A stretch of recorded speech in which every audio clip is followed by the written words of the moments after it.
قصه نقل میکنیم درباره دو همخدمت، یکیش ای دوشنبه، یکیش ای نورک.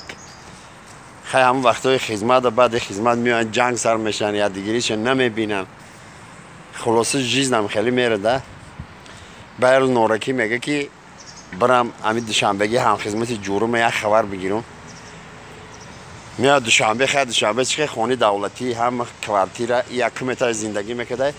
هم خیلی بروی اگراتش دستاوچه کدگی هم جو تیار میشینن گفته بیا زفت را کنیم.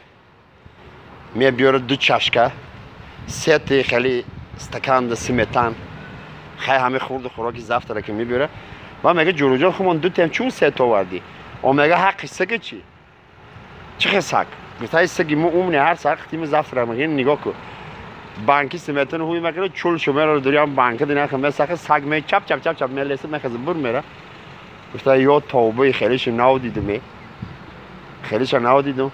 همین فکر خیال خیمی خونش اومدن در راه دمه داره یکم پیتیاروچکا سه بانک سیمتان میگیره میاد خونش طوری در سرخوان میمونه. زنه که میگه بیا بریم برده بشینیم سکو میگه همینجا دای یا توی میکنه پیش زنش میمونه یا توی میکنه پیش خودش ایشوی میکنه دست نمیخوام خفا مختار میگه هم سگ میده و می پیش نورکی این چول شو تر میکنه دوری سیمتان دم خم میداره کی سگ هم خز میکنه میگه میره زنش میگه دیده سیاخه گشت چشمی پدر نلت دیده سیاخه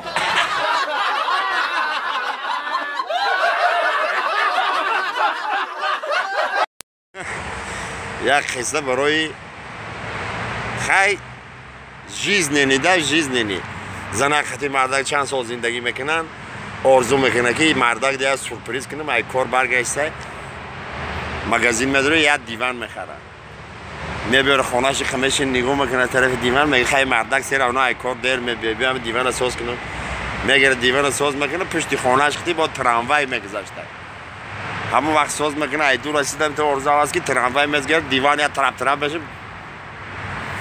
تیت پیت میشه با میگیره ای سر ساز میکنه با هم خیلی رسید آرزو هست با تراموای میگذاره با چاشی پاش میشه این کرد نمیشه میره مرده که همسایه رو فیرو میکنه میگه بیا سسید هم خیلی کار رو برو هم خیلی مرده که همسایه میگیره ساز میکنه